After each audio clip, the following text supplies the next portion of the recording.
ಸಾಮಾಜಿಕ ಪ್ರಕ್ರಿಯೆಯ ಕುರಿತಾಗಿ ಅಧ್ಯಯನ ಮಾಡ್ತಾ ಇದ್ವಿ. ಸಾಮಾಜಿಕ ಪ್ರಕ್ರಿಯೆಗಳು ಎನ್ನುವ ಅಧ್ಯಾಯದಲ್ಲಿ ನಾವು ಸಾಮಾಜಿಕ ಅಂತಕ್ರಿಯೆಯನ್ನು ಕುರಿತು ಅಧ್ಯಯನ ಮಾಡ್ತಾ ಇದ್ವಿ. ಅಂತಕ್ರಿಯೆಯ ನಂತರ ಸಾಮಾಜಿಕ ಪ್ರಕ್ರಿಯೆಗಳ ಪ್ರಕಾರಗಳು. ಕಳೆದ ತರಗತಿಯಲ್ಲಿ ನಾವು ಸಾಮಾಜಿಕ ಪ್ರಕ್ರಿಯೆಗಳಂದ್ರೇನು ಅನ್ನೋದನ್ನು ಕುರಿತು ಅಧ್ಯಯನ ಮಾಡಿದ್ವಿ.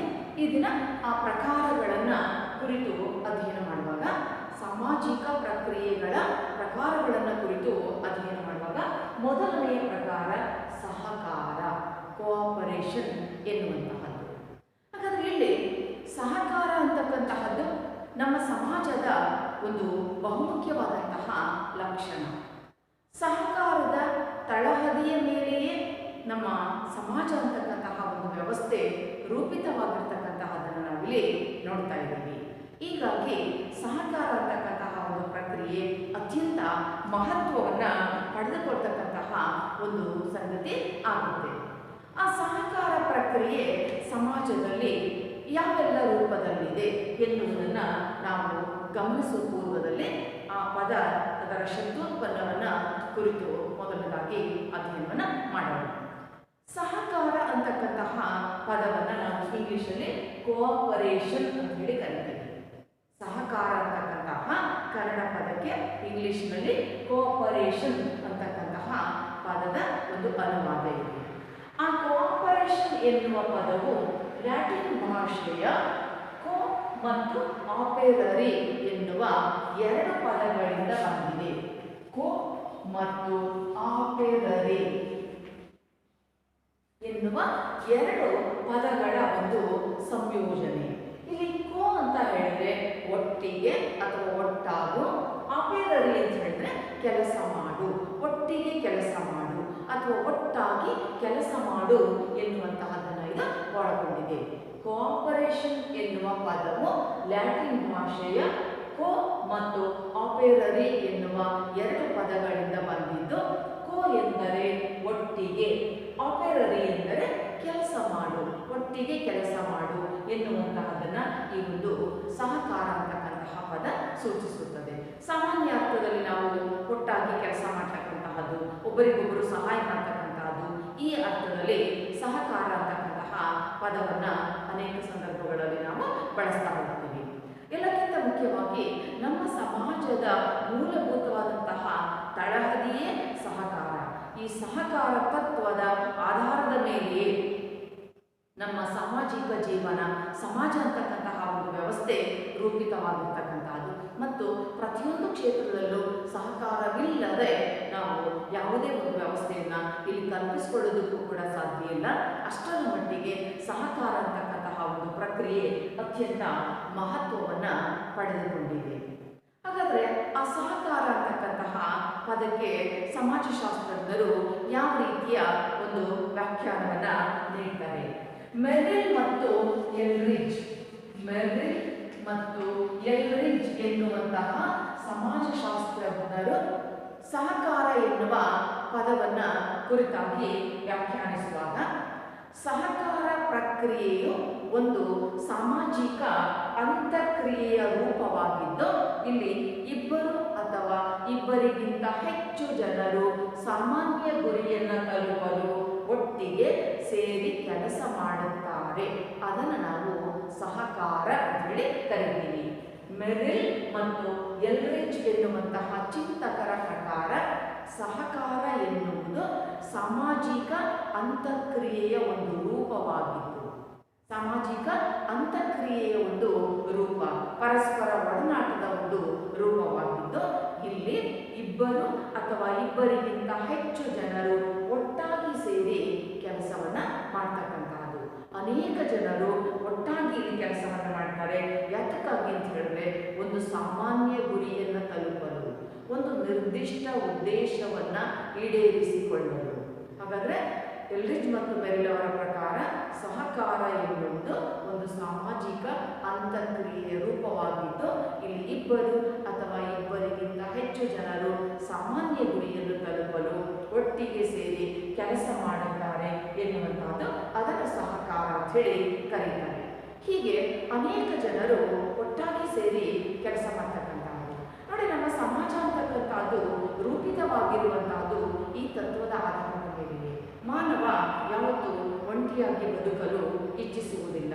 ಅವನು ಗುಂಪಿನಲ್ಲಿ, ಸಮೂಹಗಳಲ್ಲಿ ಎಲ್ಲರೊಂದಿಗೆ ಅವನು ತನ್ನ ಬದುಕನ್ನು ರೂಪಿಸ್ಕೊಂಡಿದ್ದಾನೆ, ಆರಂಭಿಸ್ಕೊಂಡಿದ್ದಾನೆ.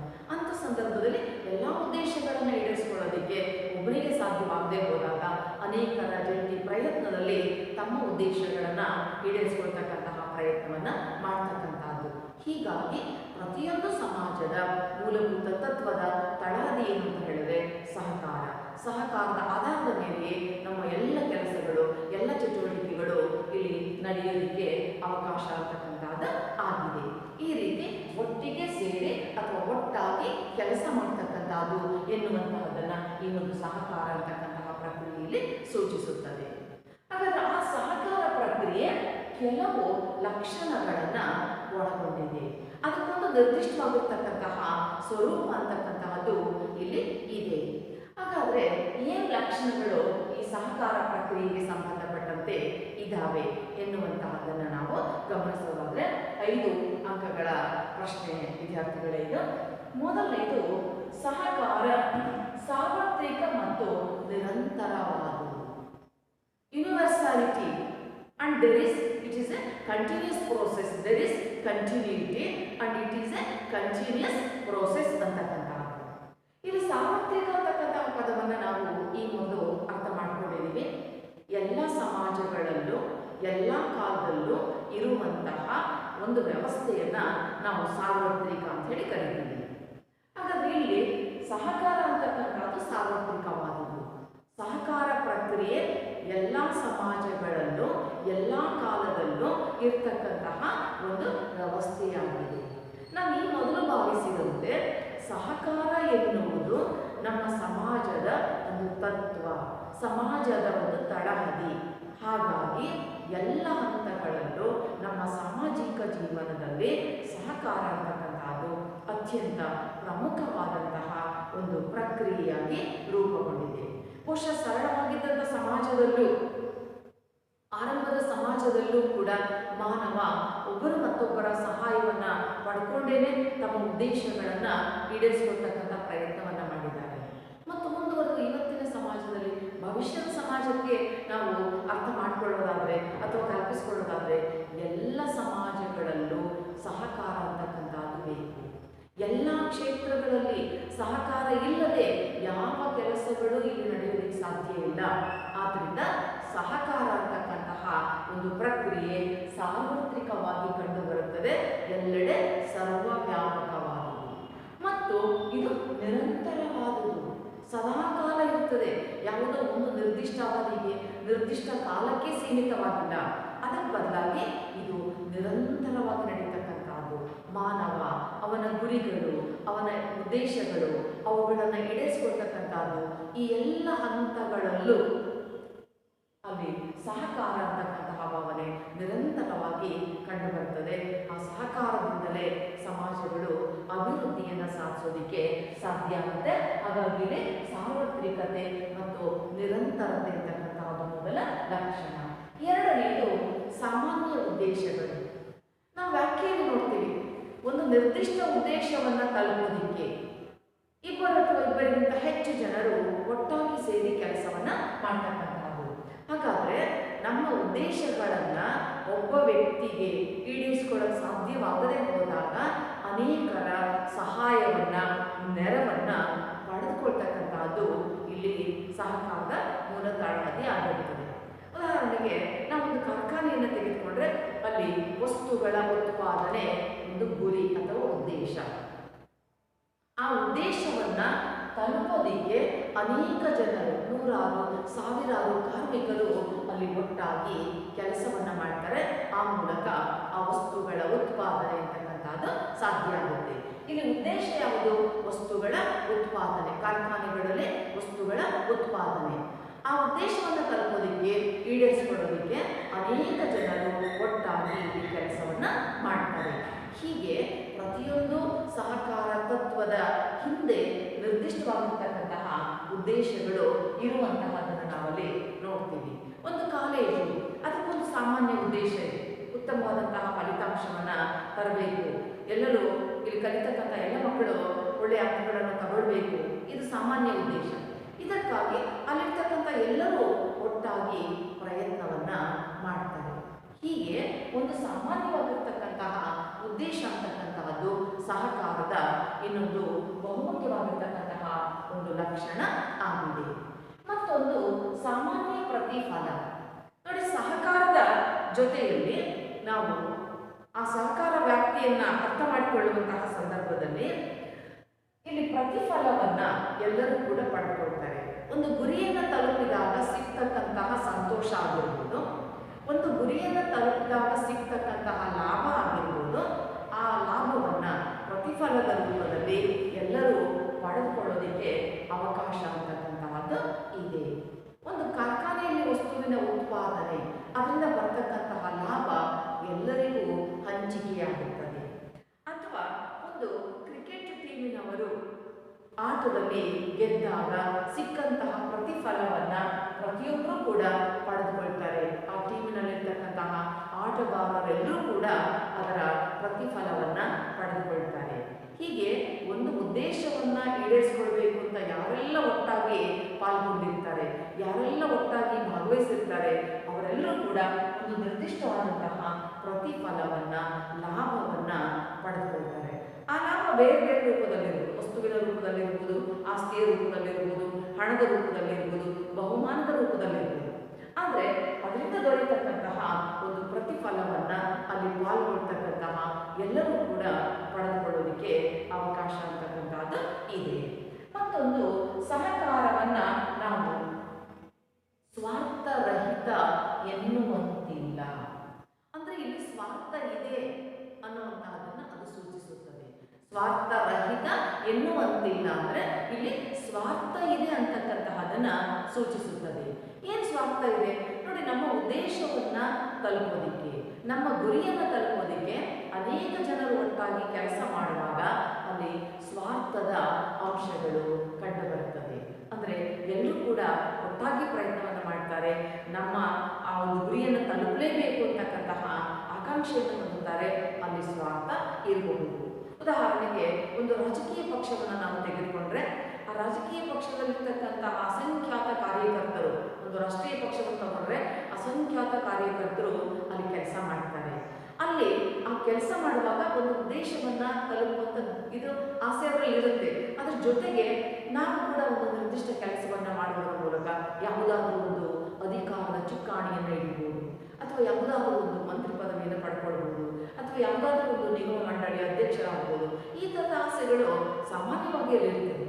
ಅಂದ್ರೆ ಅಲ್ಲಿ ಸ್ವಾರ್ಥ ಇದ್ದೂ ಕೂಡ ಅವರೆಲ್ಲರೂ ಒಟ್ಟಾಗಿ ಕೆಲಸವನ್ನ ಮಾಡ್ತಕ್ಕಂಥದ್ದು. ಆ ರಾಜಕೀಯ ಪಕ್ಷದ ಅಭಿವೃದ್ಧಿಗಾಗಿ, ಅದನ್ನ ಅಧಿಕಾರ ತರೋದಕ್ಕೆ ಎಲ್ಲರೂ ಒಟ್ಟಾಗಿ ಕೆಲಸ ಮಾಡ್ತಾರೆ. ಅದರ ಜೊತೆಯಲ್ಲಿಯೇ ಒಂದು ಸ್ವಾರ್ಥ ಅಂತಕ್ಕಂತಹದ್ದು ಕೂಡ ಇರ್ತದೆ. ಆ ಥರದ ಸ್ವಾರ್ಥರಹಿತ ಎನ್ನದೆ ಸ್ವಾರ್ಥ ಇದ್ದೂ ಕೂಡ ನಾವು ಸಹಕಾರ ಪ್ರಕ್ರಿಯೆಯಲ್ಲಿ ನಮ್ಮನ್ನು ತೊಡಗಿಸಿಕೊಳ್ಳುವಂತಹ ಪ್ರಯತ್ನವನ್ನ ನಾವು ಮಾಡ್ತೇವೆ. ಆದ್ದರಿಂದ ಸಹಕಾರ ಅಂತಕ್ಕಂಥದ್ದು ಸ್ವಾರ್ಥರಹಿತ ಎನ್ನುವಂತಿಲ್ಲ, ಸ್ವಾರ್ಥ ಇರ್ತದೆ. ಆ ಮೂಲಕ ನಮ್ಮ ಉದ್ದೇಶವನ್ನ ಈಡೇರಿಸಿಕೊಳ್ಳುವಂತಹ ಪ್ರಯತ್ನವನ್ನ ನಾವೆಲ್ಲರೂ ಕೂಡ ಮಾಡ್ತೇವೆ. ಮತ್ತೊಂದು ಅಗತ್ಯದ ಅಂಶಗಳು. ಸಹಕಾರ ಚಟುವಟಿಕೆ, ಸಹಕಾರ ಅಂತಕ್ಕಂತಹ ಒಂದು ಪ್ರಕ್ರಿಯೆ ಇಲ್ಲಿ ಚಾಲನೆಗೊಳ್ಳಬೇಕಾದ್ರೆ ಅದಕ್ಕೆ ಕೆಲವು ಅಂಶಗಳು ಅಗತ್ಯ. ಏನು ಅಂಶಗಳು? ಆ ಸಹಕಾರ ಪ್ರಕ್ರಿಯೆಯಲ್ಲಿ ಪಾಲ್ಗೊಳ್ತಕ್ಕಂಥ ಜನರಿಗೆ ತಮ್ಮ ಉದ್ದೇಶವನ್ನ ಈಡೇರಿಸಿಕೊಳ್ತಕ್ಕಂತಹ ಒಂದು ಅಂಶ ಇರಬೇಕು. ಮೊದಲನೇದಾಗಿನೇ ನಮ್ಮ ಉದ್ದೇಶಗಳನ್ನ ಈಡೇರಿಸಿಕೊಳ್ತಕ್ಕಂತಹದ್ದು, ಮತ್ತೊಂದು ಪ್ರತಿಫಲವನ್ನ ಪಡೆಯತಕ್ಕಂತಹದ್ದು, ಲಾಭವನ್ನ ಪಡೆಯತಕ್ಕಂತಹದ್ದು. ಇಂತಹ ಅಗತ್ಯದ ಅಂಶಗಳು ಅಲ್ಲಿದ್ದಾವೆ. ಒಬ್ಬ ವ್ಯಕ್ತಿ ಅಥವಾ ಅನೇಕ ವ್ಯಕ್ತಿಗಳು ಸಹಕಾರ ಚಟುವಟಿಕೆಯಲ್ಲಿ ಪಾಲ್ಗೊಳ್ಳುವಾಗ ಅವರಿಗೆ ಅಗತ್ಯವಾಗಿ ಏನು ಅಂಶಗಳು ಅವರ ಮನಸ್ಸಲ್ಲಿರ್ತದೆ? ಪ್ರತಿಫಲವನ್ನ ಪಡೆಯಬೇಕು ಅಂತಕ್ಕಂತಹದ್ದು, ಮತ್ತು ನಮ್ಮ ಉದ್ದೇಶಗಳನ್ನ ಈಡೇರಿಸಿಕೊಳ್ಬೇಕು ಅಂತಕ್ಕಂತಹ ಒಂದು ಪ್ರೇರಣೆ, ಹಾಗೇನೆ ಲಾಭವನ್ನು ಪಡ್ಕೊಳ್ಬೇಕು ಅಂತಕ್ಕಂತಹದ್ದು. ಇದು ರಾಜಕೀಯ ಪಕ್ಷ ಆಗಿರ್ಬೋದು, ಒಂದು ಕಾಲೇಜ್ ಆಗಿರ್ಬೋದು, ಅಲ್ಲೂ ಕೂಡ ಅಷ್ಟೇ ನಮ್ಮ ಕಾಲೇಜಿಗೆ ಒಳ್ಳೆ ಫಲಿತಾಂಶ ಬರಬೇಕು, ಉತ್ತಮವಾದಂಥ ಫಲಿತಾಂಶ ಬರಬೇಕು, ಒಳ್ಳೆ ಹೆಸರು ಬರಬೇಕು. ಆ ಮೂಲಕ ಅನೇಕರ ಪ್ರಶಂಸೆಗೆ ಒಳಗಾಗುತ್ತೆ ಈ ಕಾಲೇಜು. ಹೀಗೆ ಒಂದು ನಿರ್ದಿಷ್ಟವಾದಂತಹ ಅಗತ್ಯದ ಅಂಶಗಳಿವೆ. ಹಾಗೆ ಒಂದು ಕಾರ್ಖಾನೆಯಲ್ಲಿ ವಸ್ತುಗಳ ಉತ್ಪಾದನೆಯನ್ನು, ಗುಣಮಟ್ಟದ ವಸ್ತುಗಳ ಉತ್ಪಾದನೆಯನ್ನು ತಯಾರಿಸುವಂತಹ ಸಂದರ್ಭದಲ್ಲಿ ಅವರು ಉತ್ತಮ ಗುಣಮಟ್ಟದ ವಸ್ತುಗಳನ್ನು ತಯಾರಿಸಬೇಕು ಅಂತಕ್ಕಂಥ ಅಂಶ. ಹಾಗೆಯೇ ಆ ಮೂಲಕ ಆ ವಸ್ತುಗಳು ಹೆಚ್ಚು ಮಾರಾಟ ಆಗಬೇಕು ಅಂತಕ್ಕಂಥ ಅಂಶ. ಮತ್ತು ಹೆಚ್ಚು ವಸ್ತುಗಳು ಮಾರಾಟ ಆದಾಗ ಅದರಿಂದ ಲಾಭ ಬರುತ್ತೆ, ಆ ಲಾಭದ ಹಂಚಿಕೆಯನ್ನು ಮಾಡಿಕೊಳ್ಬೇಕು ಅಂತಕ್ಕಂಥದ್ದು ಒಂದು ಅಂಶ. ಹೀಗೆ ಅನೇಕ ಅಗತ್ಯದ ಅಂಶಗಳು ಇಲ್ಲಿ ಸೇರ್ಪಡೆಯಾಗಿ ಆ ಸಹಕಾರ ಅಂತಕ್ಕಂತಹ ಒಂದು ಪ್ರಕ್ರಿಯೆ ಇಲ್ಲಿ ರೂಪುಗೊಳ್ಳೋದಕ್ಕೆ ಅವಕಾಶ ಅಂತಕ್ಕಂಥದ್ದು ಆಗುತ್ತೆ. ಹೀಗೆ ನಾವು ಕೆಲವು ಲಕ್ಷಣಗಳನ್ನು ಇಲ್ಲಿ ನೋಡ್ತೇವೆ. ಸಹಕಾರ ಸಾಮಾಜಿಕ ಪ್ರಕ್ರಿಯೆಯ ಒಂದು ಪ್ರಕಾರ. ಆ ಸಹಕಾರ ಅಂತಕ್ಕಂಥ ಪದವನ್ನು ಇಂಗ್ಲಿಷಲ್ಲಿ ನಾವು ಕೋಆಪರೇಷನ್ ಅಂತ ಹೇಳಿ ಹೇಳ್ತೀವಿ. ಆ ಕೋಆಪರೇಷನ್ ಅಂತಕ್ಕಂಥ ಪದ ಲ್ಯಾಟಿನ್ ಭಾಷೆಯ ಕೋ ಮತ್ತು ಆಪೇರರಿ ಎನ್ನುವ ಎರಡು ಪದಗಳಿಂದ ಬಂದಿದ್ದು. ಕೋ ಎಂದರೆ ಒಟ್ಟಿಗೆ ಸೇರು, ಆಪೇರರಿ ಎಂದರೆ ಕೆಲಸ ಮಾಡು, ಒಟ್ಟಿಗೆ ಸೇರಿ ಕೆಲಸ ಮಾಡುವುದು ಎನ್ನುವ ಅರ್ಥವನ್ನು ಅದು ಸೂಚಿಸುತ್ತೆ. ನಾವು ಯಾವುದೇ ಒಂದು ಕೆಲಸವನ್ನು, ಒಂದು ಭಾರದ ವಸ್ತುವನ್ನು ಎತ್ತಿರ್ತಕ್ಕಂಥದ್ದಾಗಿರ್ಬೋದು, ಅಥವಾ ಒಂದು ಮರದ ದಿಮ್ಮಿಯನ್ನು ಸಾಗಿಸ್ತಕ್ಕಂಥದ್ದಾಗಿರ್ಬೋದು, ಒಂದು ಭಾರದ ವಸ್ತುವನ್ನು ತಲೆ ಮೇಲೆ ಇಟ್ಕೊಳ್ತಕ್ಕಂಥದ್ದಾಗಿರ್ಬೋದು, ಅಂತೆಲ್ಲ ಸಂದರ್ಭಗಳಲ್ಲಿ ಒಬ್ಬರೇ ಕೆಲಸವನ್ನು ನಿರ್ವಹಿಸದೆ ಮತ್ತೊಬ್ಬರ ಸಹಾಯವನ್ನು ಪಡ್ಕೊಳ್ತೀವಿ. ಅಂದರೆ ಒಂದು ಉದ್ದೇಶವನ್ನು ತಲುಪೋದಕ್ಕೆ ಅನೇಕ ಜನರು ಒಟ್ಟಾಗಿ ಸೇರಿ ಕೆಲಸ ಮಾಡ್ತಕ್ಕಂಥದ್ದು, ಒಟ್ಟಿಗೆ ಕೆಲಸ ಮಾಡ್ತಕ್ಕಂಥದ್ದು. ಅಂಥ ಸಂದರ್ಭದಲ್ಲಿ ಆ ಉದ್ದೇಶದ ಈಡೇರಿಕೆ ಅಂತಕ್ಕಂಥದ್ದು ಸಾಧ್ಯ ಆಗುತ್ತೆ. ಆ ಸಹಕಾರದ ಅರ್ಥವನ್ನು ಮೆರಿಲ್ ಮತ್ತು ಎಲ್ರಿಜ್ ಅವರು ಹೇಳ್ತಕ್ಕಂಥದ್ದು ಇದೊಂದು ಅಂತಕ್ರಿಯೆಯ ಪ್ರಕಾರವಾಗಿದ್ದು, ರೂಪವಾಗಿದ್ದು, ಇಲ್ಲಿ ಒಂದು ಸಾಮಾನ್ಯ ಗುರಿಯನ್ನು ತಲುಪೋದಕ್ಕೆ ಇಬ್ಬರು ಅಥವಾ ಇಬ್ಬರಿಗಿಂತ ಹೆಚ್ಚು ಜನರು ಒಟ್ಟಾಗಿ ಸೇರಿ ಕೆಲಸ ಮಾಡ್ತಕ್ಕಂಥದ್ದನ್ನು ಅವರು ಸಹಕಾರ ಅಂತ ಹೇಳಿ ಕರೀತಾರೆ. ಆ ಸಹಕಾರ ಸಾರ್ವತ್ರಿಕ ಮತ್ತು ನಿರಂತರವಾದುದು. ಹಾಗೆಯೇ ಅಲ್ಲಿ ಸಾಮಾನ್ಯ ಉದ್ದೇಶಗಳಿರುತ್ತದೆ, ಸಾಮಾನ್ಯವಾದಂತಹ ಪ್ರತಿಫಲ ಇರುತ್ತದೆ, ಮತ್ತು ಸಹಕಾರವನ್ನು ನಾವು ಸ್ವಾರ್ಥರಹಿತ ಎನ್ನುವಂತಿಲ್ಲ. ಅನೇಕ ಅಂಶಗಳು, ಅಗತ್ಯದ ಅಂಶಗಳು ಸಹಕಾರಕ್ಕೆ ಅತ್ಯಂತ ಅವಶ್ಯಕವಾಗಿ ಬೇಕಾಗುತ್ತವೆ. ಹೀಗೆ ನಾವು ಆ ಸಹಕಾರದ ಲಕ್ಷಣಗಳನ್ನು ಇಲ್ಲಿ ಪ್ರಮುಖವಾಗಿ ನೋಡ್ತೇವೆ. ಸಹಕಾರ ವ್ಯಾಪ್ತಿಯಲ್ಲಿ ಬರ್ತಕ್ಕಂತಹದ್ದು ಅದರ ಪ್ರಕಾರಗಳು. ಸಹಕಾರದಲ್ಲಿ ಮುಖ್ಯವಾಗಿ ಎರಡು ಪ್ರಕಾರಗಳನ್ನು ನೋಡ್ತೀವಿ. ಒಂದು ಪ್ರತ್ಯಕ್ಷ ಸಹಕಾರ, ಮತ್ತೊಂದು ಪರೋಕ್ಷ ಸಹಕಾರ. ಸಹಕಾರದ ಪ್ರಕಾರಗಳಲ್ಲಿ ಎರಡು ಭಾಗಗಳಿದ್ದಾವೆ. ಒಂದು ಪ್ರತ್ಯಕ್ಷ ಸಹಕಾರ, ಮತ್ತೊಂದು ಪರೋಕ್ಷ ಸಹಕಾರ ಎನ್ನುವಂತಹದ್ದು. ಇದು ಪ್ರತ್ಯಕ್ಷ ಸಹಕಾರದಲ್ಲಿ ಒಂದು ಗುರಿಯನ್ನು ತಲುಪೋದಕ್ಕೆ ಎಲ್ಲರೂ ಒಟ್ಟಾಗಿ ಸೇರಿ ಕೆಲಸ ಮಾಡ್ತಕ್ಕಂತಹದ್ದನ್ನು ನಾವು ಪ್ರತ್ಯಕ್ಷ ಸಹಕಾರ ಅಂತ ಹೇಳ್ತೀವಿ. ಒಂದೇ ಕೆಲಸ, ಇಲ್ಲಿ ಒಂದೇ ಕೆಲಸವನ್ನ ಮಾಡೋದಕ್ಕೆ ಅನೇಕರು ಒಟ್ಟಾಗಿ ಸೇರಿ ಕೆಲಸವನ್ನ ಮಾಡ್ತಾರೆ. ಉದಾಹರಣೆಗೆ ಹೊಲದಲ್ಲಿ ಕೆಲಸ ಮಾಡ್ತಕ್ಕಂಥದ್ದು, ಅಥವಾ ಯಾವುದಾದ್ರೂ ಒಂದು ಭಾರದ ವಸ್ತುವನ್ನ ಒಂದು ಕಡೆಯಿಂದ ಇನ್ನೊಂದು ಕಡೆಗೆ ಸಾಗಿಸ್ತಕ್ಕಂಥದ್ದು. ಅಲ್ಲಿ ಉದ್ದೇಶ ಒಂದೇ ಇರ್ತದೆ. ಆ ಉದ್ದೇಶವನ್ನು ತಲುಪೋದಕ್ಕೆ ಅನೇಕರು ಭಾಗಿಗಳಾಗಿ, ಪ್ರತ್ಯಕ್ಷವಾಗಿ ಭಾಗಿಗಳಾಗಿ ಅವರು ಆ ಕೆಲಸವನ್ನ ಮಾಡ್ತಾರೆ. ಅದು ಪ್ರತ್ಯಕ್ಷ ಸಹಕಾರ. ಒಂದು ಉದ್ದೇಶವನ್ನು ತಲುಪೋದಕ್ಕೆ ಅನೇಕರು ಇಲ್ಲಿ ಪ್ರತ್ಯಕ್ಷವಾಗಿ ಒಟ್ಟಿಗೆ ಸೇರಿ ಕೆಲಸವನ್ನು ಮಾಡ್ತಕ್ಕಂಥದ್ದು, ಹೊಲ ಗದ್ದೆಗಳಲ್ಲಿ ಕೆಲಸ ಮಾಡ್ತಕ್ಕಂಥದ್ದು, ಒಂದು ಭಾರದ ವಸ್ತುವನ್ನ ಒಂದು ಕಡೆಯಿಂದ ಇನ್ನೊಂದು ಕಡೆಗೆ ಸಾಗಿಸ್ತಕ್ಕಂಥದ್ದು. ಇಲ್ಲಿ ನಾವು ಪ್ರತ್ಯಕ್ಷ ಸಹಕಾರವನ್ನ ನೋಡ್ತೀವಿ. ಇನ್ನು ಪರೋಕ್ಷ ಸಹಕಾರದ ವ್ಯಾಪ್ತಿಗೆ ಬಂದಾಗ ಇಲ್ಲಿ ಗುರಿ ಸಾಧನೆಗಾಗಿ ಅಥವಾ ನಮ್ಮ ಉದ್ದೇಶವನ್ನ ಈಡೇರಿಸಿಕೊಳ್ಳುವಂತಹ ಸಲುವಾಗಿ ಅನೇಕರು ವಿಭಿನ್ನ ರೀತಿಯ ಕೆಲಸಗಳನ್ನ ಮಾಡ್ತಕ್ಕಂಥ. ಈಗ ಒಂದು ಭಾರದ ವಸ್ತುವನ್ನ ಒಂದ್ ಕಡೆಯಿಂದ ಸಾಗಿಸುವಾಗ ಎಲ್ಲರೂ ಒಟ್ಟಾಗಿ ದೈಹಿಕ ಶ್ರಮವನ್ನು ಹಾಕಿಬಿಟ್ಟು ಆ ಕೆಲಸವನ್ನು ಮಾಡ್ತಾರೆ. ಆದರೆ ಪರೋಕ್ಷ ಸಹಕಾರದಲ್ಲಿ ಒಂದು ಉದ್ದೇಶ ಸಾಧನೆಗಾಗಿ ಅನೇಕರು ಬೇರೆ ಬೇರೆ ವಿಭಾಗಗಳಲ್ಲಿ ಕೆಲಸವನ್ನು ಮಾಡ್ತಕ್ಕಂಥ. ಉದಾಹರಣೆಗೆ ಒಂದು ಬ್ಯಾಂಕ್ ಅಂತ ಹೇಳಿ ನಾವು ಉದಾಹರಣೆಗೆ ತೆಗೆದುಕೊಂಡ್ರೆ, ಒಂದು ಬ್ಯಾಂಕ್ ಅಲ್ಲಿ ಕೆಲಸಗಳು ನಡೀತಾ ಇರ್ತದೆ. ಉದ್ದೇಶ ಏನು? ಹಣಕಾಸಿನ ವಹಿವಾಟನ್ನು ನಿರ್ವಹಿಸ್ತಕ್ಕಂಥದ್ದು. ಆದರೆ ಅಲ್ಲಿ ಅನೇಕ ಜನರು ಬೇರೆ ಬೇರೆ ರೂಪದಲ್ಲಿ ಕೆಲಸವನ್ನು ನಿರ್ವಹಿಸ್ತಾ ಇರ್ತಾರೆ. ಕ್ಯಾಶಿಯರ್ ಇದ್ದಾರೆ, ಅಥವಾ ಮ್ಯಾನೇಜರ್ ಇದ್ದಾರೆ, ಅಥವಾ ಒಬ್ಬರು ಅಸಿಸ್ಟೆಂಟ್ ಇದ್ದಾರೆ, ಅಥವಾ ಒಬ್ಬರು ಕ್ಲರ್ಕ್ ಇದ್ದಾರೆ, ಅಥವಾ ಒಬ್ಬರು ಕಂಪ್ಯೂಟರ್ ಆಪರೇಟರ್ ಇದ್ದಾರೆ. ಅವರೆಲ್ಲರೂ ಬೇರೆ ಬೇರೆ ಕಡೆ ಘಟಕಗಳ ಮೂಲಕ ಕೆಲಸವನ್ನು ಮಾಡ್ತಾರೆ. ಆದರೆ ಎಲ್ಲರ ಉದ್ದೇಶವೂ ಕೂಡ ಒಂದೇ ಆಗಿರ್ತದೆ.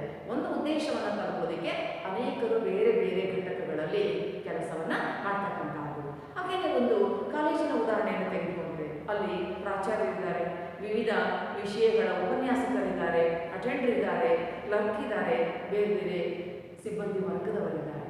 ಅವರೆಲ್ಲರ ಉದ್ದೇಶ ಒಂದೇ, ಕಾಲೇಜಿನ ಚಟುವಟಿಕೆಗಳನ್ನು ನಿರಂತರವಾಗಿ ನಡೆಸ್ಕೊಂಡು ಹೋಗ್ತಕ್ಕಂಥದ್ದು, ವ್ಯವಸ್ಥಿತವಾಗಿ ನಡೆಸ್ಕೊಂಡು ಹೋಗ್ತಕ್ಕಂಥದ್ದು. ಆದರೆ ಅಲ್ಲಿ ಅನೇಕರು ಬೇರೆ ಬೇರೆ ಘಟಕಗಳಲ್ಲಿ ಕೆಲಸವನ್ನು ನಿರ್ವಹಿಸ್ತಾರೆ. ಹೀಗಾಗಿ ಒಂದು ಕಾರ್ಖಾನೆಯ ಕೆಲಸ, ಒಂದು ಕಾಲೇಜಿನ ಕೆಲಸ, ಒಂದು ಬ್ಯಾಂಕಿನ ಕೆಲಸ, ಇಲ್ಲಿ ನಾವು ಪರೋಕ್ಷವಾದಂತಹ ಸಹಕಾರವನ್ನು ನೋಡ್ತೀವಿ. ವಿಶೇಷ ಪರಿಣತಿ ಪಡ್ಕೊಂಡಂಥವರು ಕಾರ್ಯನಿರ್ವಹಿಸ್ತಕ್ಕಂಥದ್ದನ್ನು ನಾವಿಲ್ಲಿ ನೋಡ್ತೀವಿ. ಹೊಲ ಗದ್ದೆಗಳಲ್ಲಿ ಕೆಲಸ ಮಾಡ್ತಕ್ಕಂಥದ್ದು ಪ್ರತ್ಯಕ್ಷ ಸಹಕಾರ. ಆದರೆ ಒಂದು ಬ್ಯಾಂಕಿನಲ್ಲಿ, ಒಂದು ಕಾಲೇಜಿನಲ್ಲಿ ಕೆಲಸ ಮಾಡ್ತಕ್ಕಂಥದ್ದು ಇಲ್ಲಿ ಪರೋಕ್ಷವಾದಂತಹ ಒಂದು ಸಹಕಾರ ಆಗುತ್ತೆ. ಹೀಗೆ ಒಂದು ನಿರ್ದಿಷ್ಟ ರೀತಿಯ ಕೆಲಸಗಳು ಇಲ್ಲಿ ನಡೀತಕ್ಕಂಥದ್ದು. ಹೀಗೆ ನಾವು ಲಕ್ಷಣಗಳು ಮತ್ತು ಪ್ರಕಾರಗಳನ್ನು ನೋಡಿದಾಗ ಪ್ರತಿಯೊಂದು ಸಮಾಜಕ್ಕೆ ಸಹಕಾರ ಅಂತಕ್ಕಂಥದ್ದು ಅತ್ಯಂತ ಅಗತ್ಯವಾಗಿ ಬೇಕು. ನಾವು ಆರಂಭದಲ್ಲಿ ನೋಡಿದ್ದೀವಿ, ಇಡೀ ಸಮಾಜ ಅಂತಕ್ಕಂತಹದ್ದು ರೂಪಿತವಾಗಿರುವುದು ಸಹಕಾರದ ತತ್ವದ ತಳಹದಿಯ ಮೇಲೆಯೇ. ಆ ಸಹಕಾರ ತತ್ವದ ತಳಹದಿಯ ಮೇಲೆ ಸಮಾಜಗಳು ರೂಪಿತ ಆಗಿರುವುದರಿಂದ ಸಹಕಾರವಿಲ್ಲದೆ ಯಾವ ಸಮಾಜಗಳು ಕೂಡ ಇಲ್ಲಿ ಕಾರ್ಯವನ್ನು ನಿರ್ವಹಿಸ್ತಕ್ಕಂಥದ್ದು ಅಥವಾ ಅಸ್ತಿತ್ವದಲ್ಲಿರುವುದಕ್ಕೆ ಸಾಧ್ಯ ಇಲ್ಲ ಎನ್ನುವ ಮಟ್ಟಿಗೆ ಅದರ ಒಂದು ಪ್ರಾಶಸ್ತ್ಯ, ಅದರ ಒಂದು ಪ್ರಾಮುಖ್ಯತೆ ಅಂತಕ್ಕಂಥದ್ದು ಇದೆ. ಹಾಗಾದ್ರೆ ಅಂತಹ ಪ್ರಾಮುಖ್ಯತೆ ಏನು? ಸಹಕಾರದ ಪ್ರಾಮುಖ್ಯತೆ ಅಥವಾ ಮಹತ್ವದ ಅಂಶಗಳನ್ನು ನೋಡೋದಾದ್ರೆ, ಪ್ರಾಮುಖ್ಯತೆ,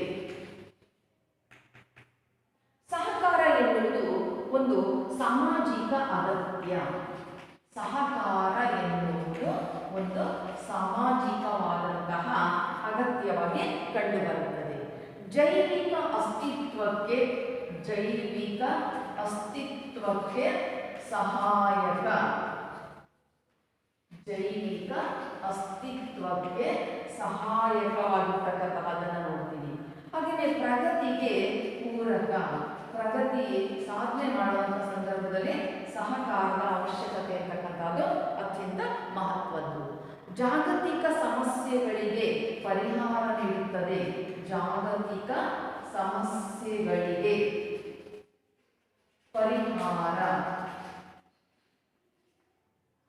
ಜಾಗತಿಕ ಸಮಸ್ಯೆಗಳಿಗೆ ಪರಿಹಾರ. ಸಹಕಾರ ಮತ್ತು ಪರಸ್ಪರ ಅವಲಂಬನೆ ಒಟ್ಟಾಗಿರುತ್ತವೆ. ಸಹಕಾರ ಮತ್ತು ಪರಸ್ಪರ ಅವಲಂಬನೆ ಅಂತಕ್ಕಂತಹದ್ದು ಇಲ್ಲಿ ಜೊತೆಯಾಗಿಯೇ ಸಾಕ್ತಕ್ಕಂತಹದ್ದನ್ನು ನಾವಲ್ಲಿ ನೋಡ್ತೀವಿ. ಇದು ಕೂಡ 5 ಅಂಕಗಳ ಒಂದು ಪ್ರಶ್ನೆ ಆಗುತ್ತೆ. ಸಮಾಜದಲ್ಲಿ ಸಹಕಾರದ ಒಂದು ಪ್ರಾಮುಖ್ಯತೆ ಏನು, ಮಹತ್ವ ಏನು ಅಂತಕ್ಕಂಥದ್ದು ನೋಡಿ. ಎಲ್ಲ ಸಮಾಜಗಳು ಸಹಕಾರ ತತ್ವದ ಆಧಾರದ ಮೇಲೆ ರೂಪಿತವಾಗಿವೆ. ಯಾಕೆ ಅಂತ ಹೇಳಿದ್ರೆ ಇದು ಸಾಮಾಜಿಕ ಅಗತ್ಯ, ಸಮಾಜದ ಅಸ್ತಿತ್ವಕ್ಕೆ ಅಗತ್ಯ ಇದೆ. ಸಮಾಜ ಅಸ್ತಿತ್ವದಲ್ಲಿ ಇರಬೇಕು ಅಂದರೆ ಸಹಕಾರ ಪ್ರಕ್ರಿಯೆ ಅಲ್ಲಿ ಅವಶ್ಯವಾಗಿ ಇರಲೇಬೇಕು. ಪ್ರತಿಯೊಬ್ಬ ವ್ಯಕ್ತಿ, ಸಂಘಟನೆ, ಸಂಘ ಸಂಸ್ಥೆಗಳು, ಎಲ್ಲ ಘಟಕಗಳು ಇಲ್ಲಿ ಕಾರ್ಯನಿರ್ವಹಿಸ್ತಕ್ಕಂಥದ್ದು ಸಹಕಾರದ ತತ್ವದ ಆಧಾರದ ಮೇಲೆಯೇ. ನಮ್ಮ ಕುಟುಂಬ ರೂಪಿತವಾಗಿರ್ತಕ್ಕಂಥದ್ದು ಸಹಕಾರ ತತ್ವದ ಆಧಾರದ ಮೇಲೆಯೇ. ಹಾಗಾಗಿ ಯಾವ ಕ್ಷೇತ್ರಗಳನ್ನು ತಗೊಂಡ್ರು ಕೂಡ ಸಹಕಾರ ಇಲ್ಲದೆ ಅಲ್ಲಿ ಯಾವುದೇ ಕೆಲಸಗಳು ಕೂಡ ನಿರ್ವಹಣೆ ಆಗ್ತಾ ಇಲ್ಲ. ಆದ್ದರಿಂದಾಗಿ ಇದು ಒಂದು ಸಾಮಾಜಿಕ ಅಗತ್ಯ, ಸಮಾಜದ ಅಸ್ತಿತ್ವಕ್ಕೆ ಅಗತ್ಯವಾಗಿ ಬೇಕಾಗಿರ್ತಕ್ಕಂತಹ ಒಂದು ಕಲ್ಪನೆ ಅಂತಕ್ಕಂಥದ್ದನ್ನು, ಒಂದು ಪ್ರಕ್ರಿಯೆ ಅಂತಕ್ಕಂಥದ್ದನ್ನು ನಾವಿಲ್ಲಿ ನೋಡ್ತೇವೆ. ಹಾಗೆಯೇ ಜೈವಿಕ ಅಸ್ತಿತ್ವಕ್ಕೆ ಸಹಾಯಕ, ಸಹಕಾರ ಅಂತಕ್ಕಂಥದ್ದು ಸಾಮಾಜಿಕ ಅಗತ್ಯ ಹೇಗೋ ಹಾಗೆಯೇ ಜೈವಿಕ ಅಸ್ತಿತ್ವಕ್ಕೆ ಅಂದರೆ ನಮ್ಮ ಕುಟುಂಬ ಅಂತಕ್ಕಂತಹ ವ್ಯವಸ್ಥೆ ರೂಪಿತವಾಗಿರ್ತಕ್ಕಂಥದ್ದು ಕೂಡ ಸಹಕಾರ ತತ್ವದ ತಳಹದಿ. ಅಲ್ಲಿ ಸ್ತ್ರೀ ಪುರುಷರು ಆ ಜೈವಿಕ ಭಿನ್ನತೆ ಇದೆ. ಆ ಜೈವಿಕ ಭಿನ್ನತೆಯ ಸಹಕಾರದೊಂದಿಗೆ ಆ ಕುಟುಂಬ ಅಂತಕ್ಕಂತಹ ಒಂದು ವ್ಯವಸ್ಥೆ ರೂಪಿತವಾಗಿದೆ. ಆ ಮೂಲಕ ಇಡೀ ಮಾನವ ಕುಲದ ಮುಂದುವರಿಯುವಿಕೆಗೆ ಅವಕಾಶ ಆಗ್ತಕ್ಕಂಥದ್ದನ್ನು ಕೂಡ ನಾವಿಲ್ಲಿ ನೋಡ್ತೇವೆ. ಹೀಗೆ ಸ್ತ್ರೀ ಪುರುಷರು ಎನ್ನುವ ಜೈವಿಕ ವ್ಯತ್ಯಾಸದ ತಳಹದಿಯ ಮೇಲೆ ನಮ್ಮ ಕುಟುಂಬ ರೂಪಿತವಾಗಿದೆ. ಅವರ ಸಹ ಸಹಕಾರದೊಂದಿಗೆ ನಮ್ಮ ಕುಟುಂಬ ಅಂತಕ್ಕಂತಹ ವ್ಯವಸ್ಥೆ ಅಸ್ತಿತ್ವದಲ್ಲಿರುವುದು ಮತ್ತು ಇಡೀ ಮಾನವ ಕುಲದ ಸಂತತಿ ಮುಂದುವರಿಯೋದಕ್ಕೆ ಅವಕಾಶ ಆಗಿರ್ತಕ್ಕಂಥದ್ದು ಕೂಡ ಈ ಸಹಕಾರ ಎನ್ನುವಂತಹ ಪ್ರಕ್ರಿಯೆಯ ಮೂಲಕವೇ. ಹಾಗೇನೆ ಇದು ಪ್ರಗತಿಗೆ ಪೂರಕ.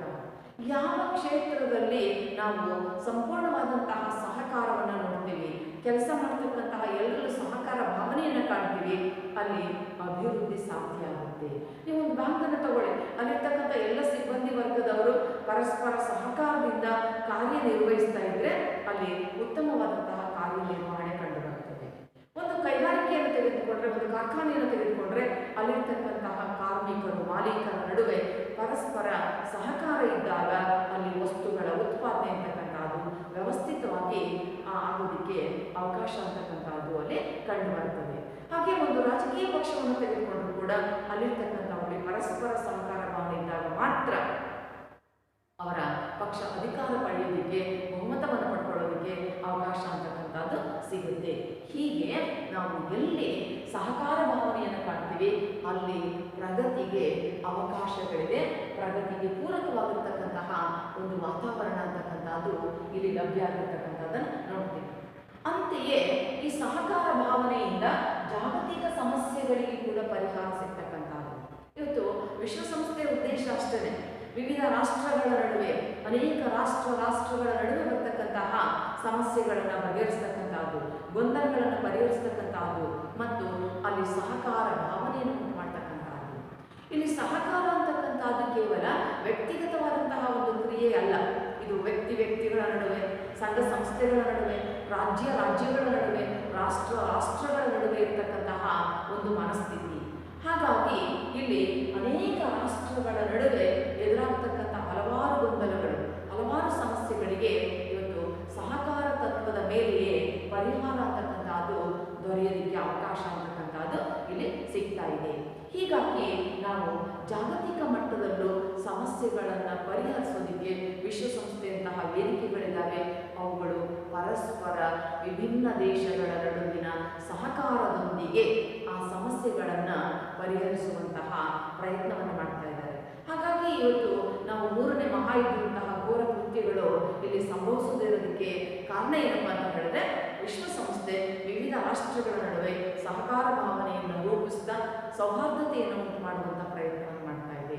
ಹಾಗಾಗಿ ಇಲ್ಲಿ ಅದು ಪ್ರಗತಿಗೂ ಅವಕಾಶ ಆಗುತ್ತೆ, ಹಾಗೆಯೇ ಜಾಗತಿಕ ಮಟ್ಟದಲ್ಲಿ ಸಮಸ್ಯೆಗಳನ್ನು ಪರಿಹರಿಸಿಕೊಳ್ಳೋದಕ್ಕೂ ಕೂಡ ಇಲ್ಲಿ ಅವಕಾಶಗಳು ಅಂತಕ್ಕಂಥದ್ದು ದೊರೆಯುತ್ತೆ. ಮತ್ತೊಂದು ಸಹಕಾರ ಮತ್ತು ಪರಸ್ಪರ ಅವಲಂಬನೆ, ಈ ಎರಡು ಪ್ರಕ್ರಿಯೆಗಳು ಒಟ್ಟಾಗಿ ಹೋಗ್ತಕ್ಕಂತಹದನ್ನು ನಾವಿಲ್ಲಿ ನೋಡ್ತೀವಿ. ಎಲ್ಲಿ ಸಹಕಾರ ಇದೆ ಅಲ್ಲಿ ಪರಸ್ಪರ ಅವಲಂಬನೆ ಇದೆ. ಯಾಕೆಂದ್ರೆ ಸಹಕಾರ ಅದರ ಅರ್ಥನೇ ಹೇಳುತ್ತೆ, ಇಬ್ಬರು ಅಥವಾ ಇಬ್ಬರಿಗಿಂತ ಹೆಚ್ಚು ವ್ಯಕ್ತಿಗಳು ಒಟ್ಟಾಗಿ ಸೇರಿ ಕೆಲಸ ಮಾಡ್ತಕ್ಕಂಥದ್ದು. ಹಾಗಾದ್ರೆ ಅನೇಕ ವ್ಯಕ್ತಿಗಳು ಇಲ್ಲಿ ಒಟ್ಟಾಗಿ ಸೇರಿ ಕೆಲಸ ಮಾಡ್ತಾ ಇದ್ದಾರೆ ಅಂದ್ರೆ ಅವರ ನಡುವೆ ಪರಸ್ಪರ ಅವಲಂಬನೆ ಇದೆ, ಸಹಕಾರ ಇದೆ. There is cooperation and there is interdependence. ಇಲ್ಲಿ ಸಹಕಾರ ಭಾವನೆಯೂ ಇದೆ ಮತ್ತು ಪರಸ್ಪರ ಒಬ್ಬರು ಮತ್ತೊಬ್ಬರನ್ನ ಅವಲಂಬಿಸಿಯೇ ಬದುಕಬೇಕಾದಂತಹ ವ್ಯವಸ್ಥೆ ಇದೆ. ನಾವು ಅದನ್ನು ನೋಡ್ತೀವಿ. ಆಮದು ರಫ್ತು ಇದು ರಾಷ್ಟ್ರಗಳ ಮಟ್ಟದಲ್ಲಿ ನಡೀತಕ್ಕಂಥದ್ದು. ಆಮದು ರಫ್ತಿನ ಮೂಲ ಉದ್ದೇಶ ಏನು? ಪರಸ್ಪರ ಅವಲಂಬನೆ. ಸಹಕಾರವೂ ಇದೆ, ಅಲ್ಲಿ ಪರಸ್ಪರ ಅವಲಂಬನೆ ಅಂತಕ್ಕಂಥದ್ದು ಕೂಡ ಇದೆ. ಹೀಗೆ ಇಂತಹ ಒಂದು ಸಾಮಾಜಿಕ ವ್ಯವಸ್ಥೆ ಇದೆ. ಇವತ್ತು ಯಾರೊಬ್ಬರು ಸ್ವಯಂ ಪರಿಪೂರ್ಣರಾಗಿ ಬದುಕೋದಕ್ಕೆ ಸಾಧ್ಯ ಇಲ್ಲ.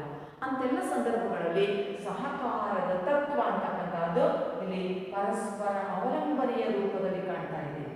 ಸಹಕಾರ ಅಂತಕ್ಕಂಥದ್ದು ಪರಸ್ಪರ ಅವಲಂಬನೆಯ ಮೂಲಕ ವ್ಯಕ್ತವಾಗ್ತಕ್ಕಂತಹದನ್ನು ನಾವಿಲ್ಲಿ ನೋಡಬೇಕಾಗಿದೆ. ಹೀಗಾಗಿ ಸಹಕಾರ ಇಲ್ಲದೆ ಯಾವ ಸಮಾಜಗಳು ಅಸ್ತಿತ್ವದಲ್ಲಿರೋದಕ್ಕೆ ಸಾಧ್ಯ ಇಲ್ಲ, ಯಾವ ಸಮಾಜಗಳು ಇಲ್ಲಿ ಪ್ರಗತಿಯನ್ನು ಸಾಧಿಸೋದಕ್ಕೆ ಸಾಧ್ಯವಾಗುವುದಿಲ್ಲ. ಆದ್ದರಿಂದ ನಮಗೆ ಸಹಕಾರ ಅಂತಕ್ಕಂಥದ್ದು ಒಂದು ಸಾಮಾಜಿಕ ಅಗತ್ಯ, ಜೈವಿಕ ಅಗತ್ಯ ಮತ್ತು ಇಡೀ ಸಮಾಜಗಳ ದೇಶದ ಪ್ರಗತಿಗೆ ಅತ್ಯಂತ ಪ್ರಮುಖವಾಗಿ ಬೇಕು. ಮತ್ತು ರಾಷ್ಟ್ರಗಳ ಮಧ್ಯೆ ತಲೆದೋರ್ತಕ್ಕಂಥ ಬಿಕ್ಕಟ್ಟುಗಳನ್ನು ಪರಿಹರಿಸುವಲ್ಲೂ ಕೂಡ ಆ ಸಹಕಾರ ಭಾವನೆ ಇದ್ದಾಗ ಮಾತ್ರ ಅಲ್ಲಿ ಒಬ್ಬರು ಮತ್ತೊಬ್ಬರೊಂದಿಗೆ ಪ್ರತಿಸ್ಪಂದಿಸಿ ಆ ಸಮಸ್ಯೆಯನ್ನು ಬಗೆಹರಿಸಿಕೊಳ್ಳುವಂಥ ಪ್ರಯತ್ನವನ್ನು ಮಾಡಬಹುದು. ಆದ್ದರಿಂದ ಇಲ್ಲಿ ಸಹಕಾರ ಇರಬೇಕು, ಅವರ ನಡುವೆ ಪರಸ್ಪರ ಅವಲಂಬನೆ ಇರಬೇಕು. ಆ ಮೂಲಕ ಅವರು ಪ್ರಗತಿಯನ್ನು ಹೊಂದೋದಕ್ಕೆ, ಜಾಗತಿಕ ಸಮಸ್ಯೆಗಳನ್ನು ಪರಿಹರಿಸಿಕೊಳ್ಳೋದಕ್ಕೆ ಸಾಧ್ಯ ಆಗುತ್ತೆ.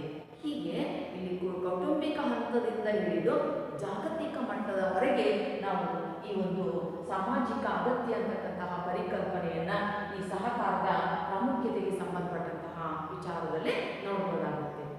ಹೀಗಾಗಿ ಯಾವುದೇ ಸಮಾಜಗಳು ಸಹಕಾರದ ಹೊರತಾಗಿ ಒಂದು ಸಾಮಾಜಿಕ ಜೀವನವನ್ನು ರೂಪಿಸಿಕೊಳ್ಳೋದಕ್ಕೆ ಸಾಧ್ಯ ಇಲ್ಲ. ಪ್ರತಿಯೊಬ್ಬರೂ ಸಹಕಾರ ತತ್ವದ ತಳಹದಿಯ ಮೇಲೆಯೇ ಸಾಮಾಜಿಕ ಜೀವನವನ್ನು ರೂಪಿಸಿಕೊಂಡಿರೋದಕ್ಕೆ ಸಾಧ್ಯ. ಆ ಮೂಲಕವೇ ಸಾಮಾಜಿಕ ಬದುಕು ಅಂತಕ್ಕಂತಹದ್ದು ಸಹ್ಯವಾಗ್ತಕ್ಕಂತಹದ್ದು, ಸಹನೀಯವಾಗ್ತಕ್ಕಂತಹದ್ದು ಇಲ್ಲಿ ಆ ಮೂಲಕವೇ ಅಂತೇಳಿ ನಾವು ಕಂಡುಕೊಳ್ಬೋದು. ಈ ರೂಪದಲ್ಲಿ ಸಹಕಾರ ಅಂತಕ್ಕಂತಹ ಒಂದು ಪ್ರಕ್ರಿಯೆ ಹೆಚ್ಚು ಮಹತ್ವವನ್ನು ಪಡೆದುಕೊಳ್ಳುತ್ತದೆ. ನೋಡಿ, ಸಾಮಾಜಿಕ ಪ್ರಕ್ರಿಯೆಯ ಪ್ರಕಾರಗಳಲ್ಲಿ ಮೊದಲನೇದು ಸಹಕಾರ. ಆ ಸಹಕಾರ ಅಂತಕ್ಕಂತಹ ಪದವನ್ನು ನಾವು ಇಂಗ್ಲಿಷಲ್ಲಿ ಕೋಆಪರೇಷನ್ ಅಂತ ಹೇಳಿ ಕರಿತೀವಿ. ಆ ಕೋಆಪರೇಷನ್ ಅಂತಕ್ಕಂತಹ ಪದವು ಲ್ಯಾಟಿನ್ ಭಾಷೆಯ ಕೋ ಮತ್ತು ಆಪೇರರಿ ಎನ್ನುವ ಎರಡು ಪದಗಳಿಂದ ಬಂದಿದ್ದು. ಕೋ ಎಂದರೆ ಒಟ್ಟಾಗು, ಒಟ್ಟಿಗೆ ಸೇರು. ಆಪೇರರಿ ಎಂದರೆ ಕೆಲಸ ಮಾಡು, ಒಟ್ಟಾಗಿ ಕೆಲಸ ಮಾಡು ಎನ್ನುವಂತಹದನ್ನು ಈ ಒಂದು ಕೋಆಪರೇಷನ್ ಅಂತಕ್ಕಂತಹ ಪದ ಸೂಚಿಸುತ್ತದೆ. ಅಂತಹ ಕೋಆಪರೇಷನ್ ಅಂತಕ್ಕಂತಹ ಪದ ಇಲ್ಲಿ ಒಂದು ಸಾಮಾನ್ಯ ಅಂತಕ್ರಿಯೆಯ ರೂಪ ಇದು. ಇಲ್ಲಿ ಇಬ್ಬರು ಅಥವಾ ಇಬ್ಬರಿಗಿಂತ ಹೆಚ್ಚು ವ್ಯಕ್ತಿಗಳು ಸಾಮಾನ್ಯ ಗುರಿಯನ್ನು ತಲುಪೋದಕ್ಕೆ ಒಟ್ಟಾಗಿ ಕೆಲಸ ಮಾಡ್ತಾರೆ. ಅಲ್ಲಿ ಪ್ರತ್ಯಕ್ಷ ಸಹಕಾರವಾದರೂ ಇರ್ಬೋದು, ಪರೋಕ್ಷ ಸಹಕಾರವಾದರೂ ಇರ್ಬೋದು, ಒಟ್ಟಿನಲ್ಲಿ ಅನೇಕ ವ್ಯಕ್ತಿಗಳ ನಡುವೆ ಪರಸ್ಪರ ಅವಲಂಬನೆಯ ರೂಪದ ಸಹಕಾರ ಅಂತಕ್ಕಂಥದ್ದು ಅತ್ಯಂತ ಅಗತ್ಯವಾಗಿ ಕಂಡುಬರುತ್ತದೆ. ಇಲ್ಲಿ ಸಹಕಾರದ ಲಕ್ಷಣಗಳಿದ್ದಾವೆ ಮತ್ತು ಸಹಕಾರದ ಪ್ರಾಮುಖ್ಯತೆ ಕೂಡ ಇದೆ. ಸಹಕಾರವಿಲ್ಲದೆ ಯಾವ ವ್ಯಕ್ತಿಯು, ಯಾವುದೇ ಸಮಾಜವು ಇಲ್ಲಿ ವ್ಯವಸ್ಥಿತವಾಗಿ ಮುಂದುವರಿಯೋದಕ್ಕೆ ಸಾಧ್ಯ ಇಲ್ಲ. ಆದ್ದರಿಂದ ಸಹಕಾರ ಎನ್ನುವುದು ನಮ್ಮ ಸಾಮಾಜಿಕ ಬದುಕಿನ ಅತ್ಯಂತ ಮಹತ್ವದ ಒಂದು ಪ್ರಕ್ರಿಯೆ ಆಗಿದೆ.